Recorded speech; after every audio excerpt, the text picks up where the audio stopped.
Olá, caro estudante! Estamos aqui para mais uma aula de física. Eu sou o professor Vieira e nessa nossa videoaula vamos falar a respeito da gravitação universal.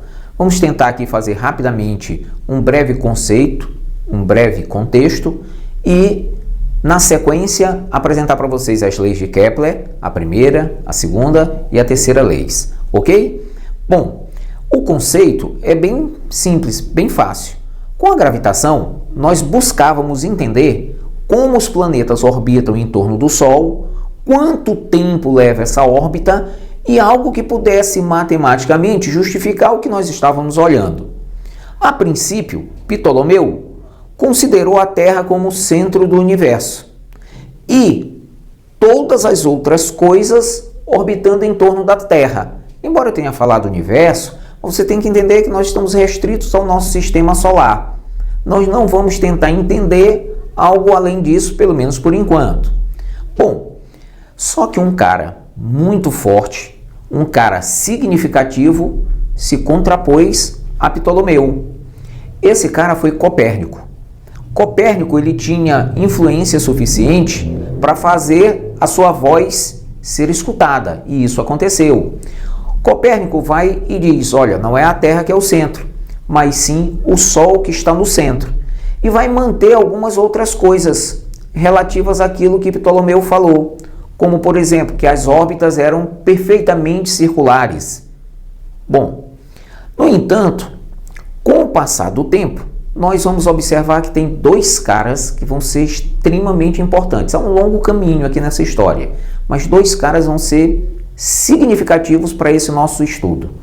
O primeiro deles vai ser Tycho Brahe e o segundo, Kepler, um aluno, um discípulo de Tycho Brahe. Esse Tycho Brahe, ele era um cara altamente perfeccionista. Ele era aquele calculista dos mínimos detalhes. Kepler vai observar esses cálculos feitos por ele, que eram cálculos de altíssima precisão, e vai tentar entender esses cálculos. E é a partir daí que a história muda radicalmente. É que nós vamos ver uma verdadeira revolução que vai acabar com um gênio chamado Isaac Newton, que consegue entender que não é bem aquela história da maçã que caiu na cabeça dele, mas realmente ele observava no sítio em que ele morava, que a uma certa distância, ele observava a queda de uma maçã. Pronto. E ele começou a desconfiar que essa queda da maçã era devido a uma força. E essa força seria a mesma força que mantinha a Lua girando em torno da Terra. É a partir daí que surge a lei da atração das massas e a fórmula que me permite calcular a força de atração entre duas massas. Bom, vamos à primeira lei de Kepler? Na primeira lei de Kepler, ele vai e diz o seguinte, que as órbitas dos planetas em torno do Sol é elíptica, com o Sol ocupando um dos focos. Nós vamos tentar entender aqui duas coisas que são extremamente importantes. Aqui a nossa figura, ela é bem exagerada, para que você observe que não é circular, é elíptica. Mas eu gostaria de fazer uma ressalva para vocês, bem aqui no cantinho. Observe bem. Vamos virar aqui. E eu gostaria que vocês entendessem o seguinte. Aqui nós temos uma elipse. Observe bem que a elipse tem dois focos e tem um centro. Ela tem um eixo maior e ela tem um eixo menor. Nada impede que ela fique na vertical e o eixo maior seja vertical e o eixo menor horizontal. Nada impede isso, mas são detalhes matemáticos. Vamos deixar para a matemática. O que vai me interessar aqui é vocês entenderem o seguinte, que quanto mais afastado esses focos estiverem, mais espichada, mais alongada vai ficar essa elipse. Então a gente diz que ela é mais excêntrica. Quanto mais alongada, mais excêntrica, ok? Mas as elipses aqui do nosso estudo, elas não são assim, não são assim, não são assim. Essa figura aqui é uma figura que está extremamente exagerada, é uma figura que está fora de contexto, justamente para chamar a tua atenção, para que tu sempre saibas que nada que está orbitando está orbitando numa trajetória circular. Ele está orbitando em uma trajetória elíptica. Só que às vezes, nas questões, ela fica parecendo assim, ó. Você já viu que tem alguns limões em que se você medir, olha só, de um lado a outro, na horizontal, e de um lado a outro na vertical, você vai ver que eles não são iguais. Então eu posso dizer que eles são elípticos. E essa elipse, repare bem que esse A está um pouquinho maior do que o B, mas só um pouquinho. Pois é, só esse pouquinho já me garante que é elíptica. Por quê? Você vai dizer assim, puxa, está parecendo uma circunferência, é verdade. À medida em que os focos, você está vendo aqui os focos? À medida que os focos se aproximam, isto aqui vai ficando cada vez mais parecido com uma circunferência.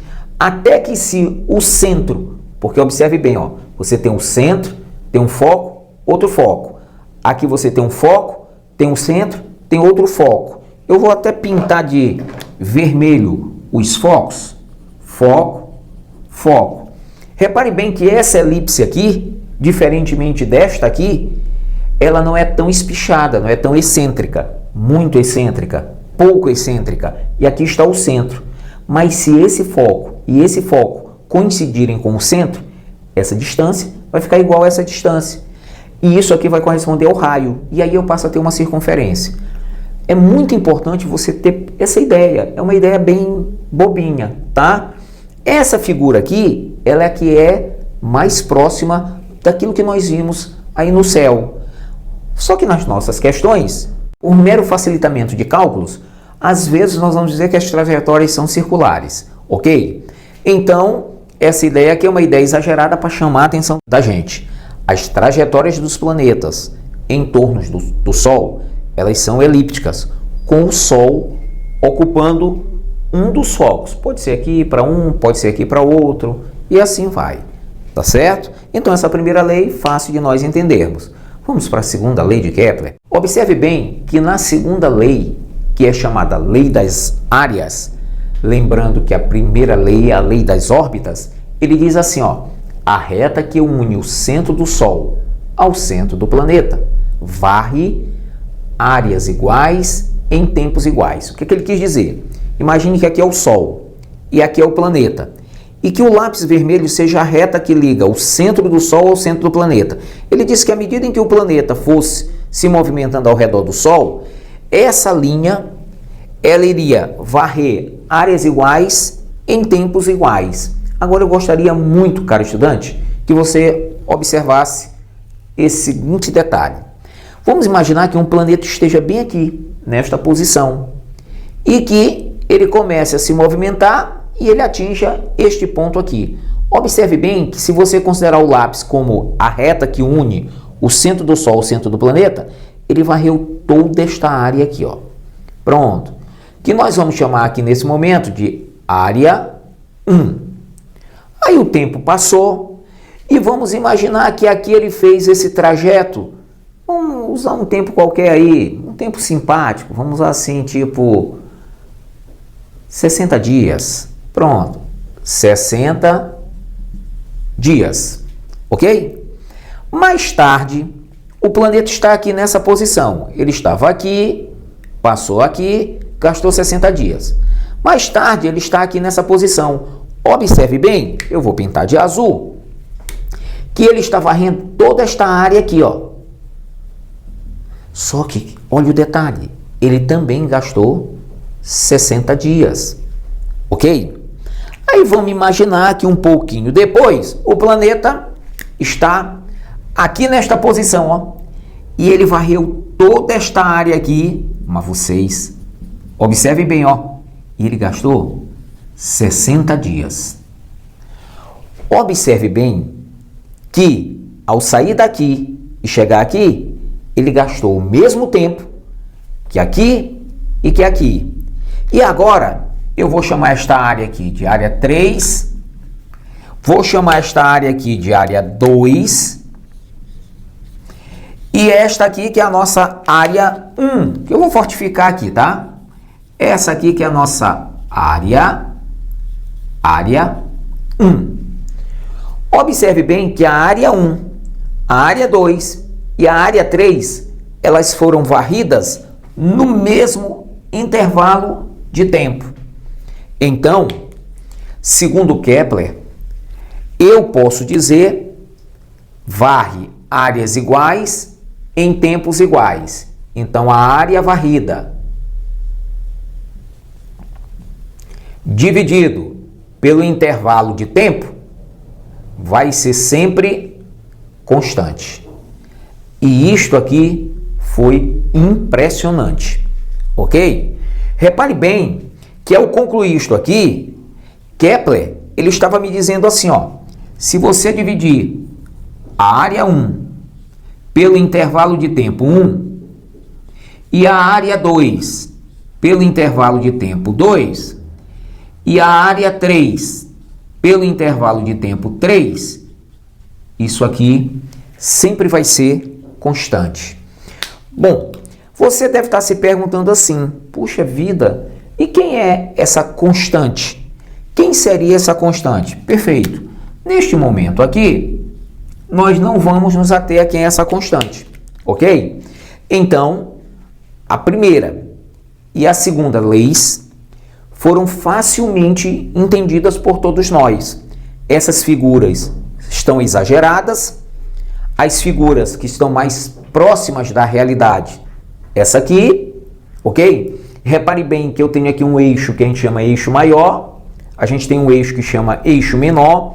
Preste bem atenção que do Sol até este ponto, eu tenho uma distância maior do que o Sol até este ponto. Uma outra coisa que você deve observar nessa figura é que aqui parece que ele andou mais, aqui parece que ele andou menos, né? Se eu comparar com aqui, ó, se eu comparar aqui e aqui, puxa vida, aqui ele andou muito mais e gastou 60 dias. Aqui ele andou menos, gastou menos 60 dias. Mas aqui é que a coisa fica discrepante. Aqui foi muito pouco e gastou menos 60 dias, não está dando para entender. Deve ter alguma coisa errada. Tem não. O que você precisa entender é que à medida em que o planeta se aproxima do Sol, a velocidade dele aumenta muito. Na realidade, isso aqui eu gostaria de te explicar como sendo assim: a energia potencial se transformando em energia cinética e depois a energia cinética se transformando em potencial. Repare bem que a gravidade do Sol realiza um trabalho para trazer esse planeta até perto do Sol. Então, existe um trabalho realizado pela força gravitacional para trazer o planeta para perto do Sol. E depois vai ter um trabalho de sinal contrário que vai levar o planeta para longe do Sol. Como quando ele está aqui, ele vem com muita energia potencial, ao se aproximar aqui, essa energia potencial se transforma em cinética. Como ele está cheio de energia cinética, significa dizer que ele está com uma velocidade muito grande, ele se afasta. Quando ele se afasta, então esse trabalho vai ser um trabalho diferente do trabalho que o trouxe, que o aproximou. Se um for positivo, o outro vai ser negativo, e aí ele vai perdendo energia cinética e vai ganhando energia potencial. Ele vem perdendo energia potencial e ganhando cinética. Depois ele vai perdendo energia cinética e ganhando energia potencial. É fácil da gente entender, não é muito difícil, ok? Agora, aqui a velocidade é maior e aqui a velocidade é menor. Então cabe a nós agora entender o seguinte: quando o planeta passa o mais pertinho do Sol possível, você diz que ele está numa situação chamada periélio, mais próximo do Sol. E quando ele passa aqui nesse ponto mais longe, mais distante do Sol, a gente diz afélio. Cada planeta vai ter o seu periélio, seu ponto mais próximo do Sol, e o seu afélio, seu ponto mais distante do Sol. Sempre no afélio, a velocidade vai ser a mínima, a menor possível. E sempre no periélio, a máxima possível. Se a velocidade aqui é a menor, a energia cinética é a menor e a energia potencial é a maior, porque nós vamos considerar que isso aqui é um sistema conservativo. Nós vamos considerar que aqui a energia vai se mantendo sempre constante. Logo, quando ele chega aqui, onde a velocidade é máxima, a energia cinética é máxima e a potencial ela atinge um valor mínimo. E a partir daí, como ele tem muita velocidade, ele consegue ir embora, se afastar do Sol. Ok? Essa primeira e essa segunda leis, elas foram bem tranquilas. Vamos agora à terceira lei. A terceira lei de Kepler, ela é uma lei extremamente importante e extremamente precisa. Observe que ela faz o seguinte comentário: o período é o tempo necessário para que um planeta dê uma volta completa em torno do Sol. Por exemplo, a Terra, segundo o nosso calendário, ela dá uma volta completa em torno do Sol. E aqui a gente tem que observar o seguinte, que, por exemplo, a Lua, ela tem as suas fases, e essas fases da Lua se repetem de 28 em 28 dias. Quer dizer, cada fase vai durar 7 dias. Então eu tenho uma fase lua cheia, tenho outra fase lua nova, quarto minguante, quarto crescente. Então, cada uma dessas etapas, 7 dias, totalizando 28 dias. A semana tem 7 dias. Então nós temos um calendário todo interessante, esse é o nosso calendário. Mas observe bem que a Terra, ela leva um certo tempo para dar uma volta completa em torno do Sol. Já Mercúrio leva um certo tempo para dar uma volta em torno do Sol. Enquanto a Terra leva em média 365 dias, vamos colocar aqui que Mercúrio leva 88 dias. Kepler observou esse detalhe. E então ele vai e cria, após diversos cálculos matemáticos, fundamentados aí, certo? Nas observações daquele, vamos dizer assim, daquele mestre dele, o Tycho Brahe, ele consegue chegar numa relação que traduzir isso aqui com uma perfeição incrível, ok? Bom, esse raio é o raio médio da órbita. Deixa eu te lembrar aqui que a gente comentou com você o seguinte: no momento em que o planeta está mais próximo do Sol, você diz periélio. No momento em que o planeta está mais distante do Sol, você diz afélio. No periélio eu tenho uma velocidade grande, máxima, e no afélio eu vou tendo uma velocidade mínima, bem pequena, porque vai diminuindo aquela história da energia cinética aumentando, da potencial diminuindo, da energia cinética diminuindo, da potencial aumentando. Ótimo, bacana, deu para a gente entender. Então, o que foi que Kepler fez? Ele tirou uma média entre essa distância e essa, uma média aritmética, pronto, e colocou aqui. Mas se eu em determinado momento resolver utilizar só esse trecho aqui, nós vamos ver que o resultado ele também vai ser bem próximo do real. Vai nos representar exatamente aquilo que a gente está querendo. Ou seja, tanto faz ser para Mercúrio como para a Terra, se eu fizer o período da Terra ao quadrado dividido pelo cubo do raio médio da órbita da Terra, isso aqui vai ser igual ao período de Mercúrio ao quadrado dividido pelo cubo do raio médio da distância, certo? De Mercúrio até o Sol. Com um outro detalhe importante, esta relação vale tanto para satélites naturais como satélites artificiais. Por exemplo, a Lua. A gente poderia fazer o período da Terra dividido pela distância média da Terra, certo? Vai ser igual, em relação à Lua, vai ser igual ao período da Lua e a distância média da Terra até a Lua. Ou então, até o Sol. Pronto, do jeito que eu resolver fazer, essa conta aqui vai dar sempre correto. Vai representar aquilo que nós estamos observando, aquilo que nós estamos vendo. Então, caro estudante, a primeira lei, lei das órbitas. A segunda lei, lei das áreas. E a terceira lei, a lei dos períodos. Não é? O quadrado do período dividido pelo cubo do raio médio da órbita vai ser sempre constante. Observe bem que nada impede que você inverta isso aqui. O cubo do raio médio da órbita dividido pelo quadrado do período de revolução do planeta vai ser sempre constante. Então, tranquilo, não tem problema nenhum. Caro estudante, até o nosso próximo encontro.